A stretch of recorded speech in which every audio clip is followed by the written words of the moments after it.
आज का हमारा 6.4.7 टॉपिक है जिसमें हम लोगों ने 60 लाख जितने भी डाइस हैं उनको हम लोगों ने रोल करना है उतने टाइम। तो देखिए इसके लिए हम लोगों को यूज़ करने पड़ेंगे अपने रैंड फंक्शंस को, यानी रैंडम नंबर जनरेशन है इसके अंदर सारी की सारी। तो सबसे पहले मैं आप लोगों को बता देती हूँ कि हमारे रैंडम नंबर जो है उसको जनरेट कैसे करते हैं और ये क्यों करते हैं। अब रैंडम नंबर को जनरेट करने के लिए हम लोग जो है वो एक फंक्शन यूज़ करते हैं रैंड फंक्शन का, ठीक है।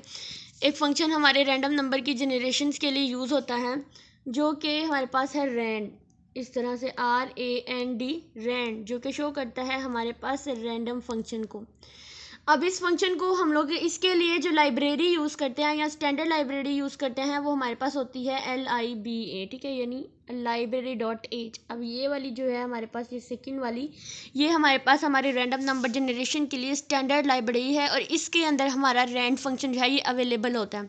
अब रैंड फंक्शन जो है इसकी रेंज क्या होती है, 0 से लेकर रैंड मैक्स तक होती है। अब रैंड मैक्स जो होती है इसके अंदर भी हमारे पास डिफरेंट किस्म की वैल्यूज़ होती हैं जो रैंडमली जनरेट होती हैं और इसके लिए इस रैंड मैक्स के अंदर मोस्टली हमारे पास इंटीजर्स जो होते हैं वही जनरेट होते हैं, ठीक है। नेक्स्ट हम लोग अगर बात करें तो इसमें हमारे पास यूज़ हुआ है, इस प्रोग्राम के अंदर हमारे पास जो यूज़ हुई है चीज़ वो है हमारे पास ये srand टाइम नल।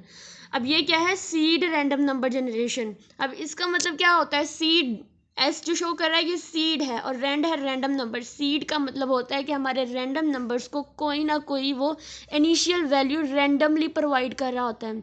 एस रैंड फंक्शन जो है ये सी प्रोग्रामिंग में रैंडम नंबर जनरेशन के लिए सीड वैल्यू को सेट करने के लिए इस्तेमाल होती है। सीड वैल्यू रैंड फंक्शन की इनिशियल वैल्यू प्रोवाइड करके एक सीक्वेंस शुरू करने में मदद करती है, यानी हर नंबर का कोई ना कोई, अगर हम लोग कोई इंटीजर लेते हैं तो उसके भी कोई ना कोई इनिशियल वैल्यू हम देते हैं, फिर उस इनिशियल वैल्यू से ही हम अपने प्रोग्राम को शुरू करते हैं। तो इसी तरह से एस रैंड जो होता है इसमें जो एस होता है इसको कहते हैं हम लोग सीड वैल्यू। तो ये रैंडम नंबर जनरेशन के लिए, इसको स्टार्ट करने के लिए हमें एक इनिशियल वैल्यू जो होती है वो प्रोवाइड करती है जिससे हम अपना रैंड फंक्शन जो है वो रैंडमली जनरेट करते हैं।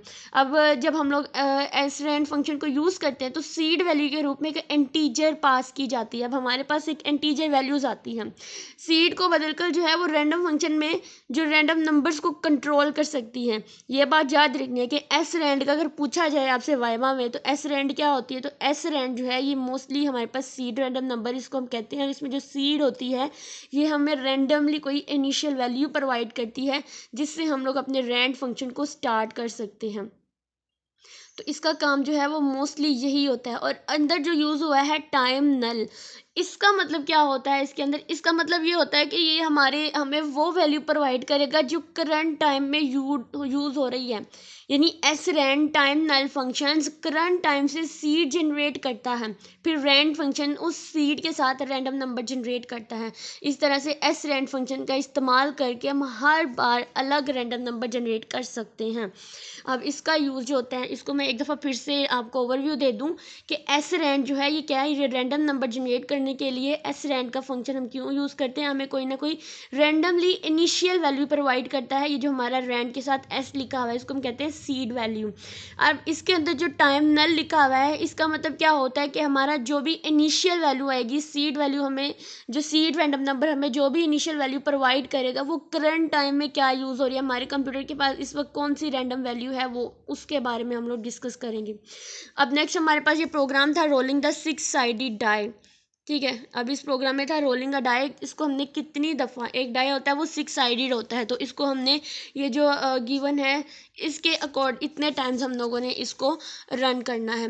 तो सबसे पहले हमारे पास हम समझ लेते हैं कि 6-साइडेड डाई जो है ये क्या होता है। सबसे पहले तो ये एक कॉमन बोर्ड गेम का हिस्सा होता है जिसको हम लोग लूडो भी बोलते हैं, ठीक है, उसका एक हिस्सा होता है। इसको सिमुलेट करने का तरीका जो है सबसे पहले मैं आपको सी प्रोग्रामिंग के अंदर समझा देती हूँ। इस तरीके में हम लोग रैंड फंक्शन का इस्तेमाल करते हैं कि रैंडम नंबर जनरेट करते हैं, फिर उससे 1 से 6 तक के नंबर्स में हम लोग उसको मैप करते हैं। बेसिक सूडो कोड है हमारे पास, ठीक है, यही जो है।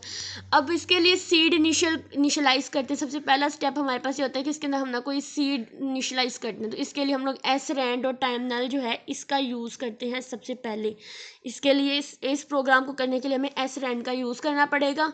क्योंकि हमें रैंडमली कोई इनिशियल वैल्यू चाहिए। उसके बाद हम लोग रैंडम नंबर जो है उसको जनरेट करते हैं। अब रैंडम नंबर जो है हमने कहाँ पे जनरेट किया हुआ है अपने प्रोग्राम के अंदर, यहाँ पे देखिए, जहाँ पे लिखा हुआ है size t is equal to 1 plus rand %6। ये जो चीज़ लिखी हुई है इसके अंदर ये हमारे पास यहाँ पे हमारा रैंडम नंबर जो है इसकी जनरेशन स्टार्ट हो रही है। अब इसमें क्या होता है कि रैंड फंक्शन से रैंडम नंबर जनरेट करते हैं, और फिर लेकिन जो रैंड फंक्शन है इसकी हमें रेंज क्या थी, 0 से रैंड मैक्स तक, यानी मैक्सिमम वैल्यू जो है वो रैंडमली होती है। तो फिर इसके साथ हमने %6 क्यों लिखा है, तो हमने इस नंबर को 6 से डिवाइड करके इसकी रेंज 0 से 5 तक रेंज में लाना चाहते हैं, इसलिए हम लोग ये मॉडुलस ऑपरेटर का इस्तेमाल करते हैं। क्यों, हमें जो है वो हमें 6 साइडेड डाई चाहिए, तो 6 साइडेड डाई की रेंज हमारे पास एरे के अंदर क्या होगी, 0 से 5 तक। अब 0 से 5 तक का मतलब होता है 6, ठीक है।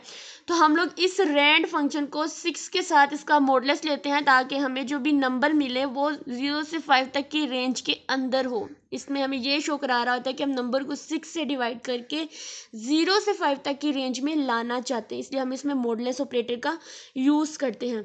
फिर 1 से 6 तक की रेंज में कन्वर्ट करने के लिए हम इस रैंडम फंक्शन के अंदर जो है ये 1 को प्लस कर देते हैं कि हमारी जो रेंज है वो 1 से 6 तक की रेंज के अंदर हमें ये मिले। तो इसके लिए हम लोग क्या करते हैं, इसमें 1 ऐड कर देते हैं। सी प्रोग्राम का 6 साइडेड डाई को सिमुलेट करते हैं, इसी तरह से हम लोग पूरे का पूरा प्रोग्राम करेंगे, और जब इसकी हम लोग आउटपुट लाएंगे तो हमें ये बिल्कुल सेम वैसा ही है जैसे हम लोगों ने पहले वाले सारे प्रोग्राम किए हैं, सिर्फ इसके अंदर एस रैंड का यूज़ हुआ है जो कि सीड वैल्यू जो है प्रोवाइड करता है, रैंडमली इनिशियल वैल्यू। अब इसकी 6 साइडेड डाई थी हमारे पास, तो इसमें फेसेस कितने होते हैं, जब हम एक डाई को थ्रो करते हैं उसके अंदर 6 फेसेस होते हैं, ये सारी फ्रीक्वेंसी जो है वो रैंडमली हमें मिली होंगी।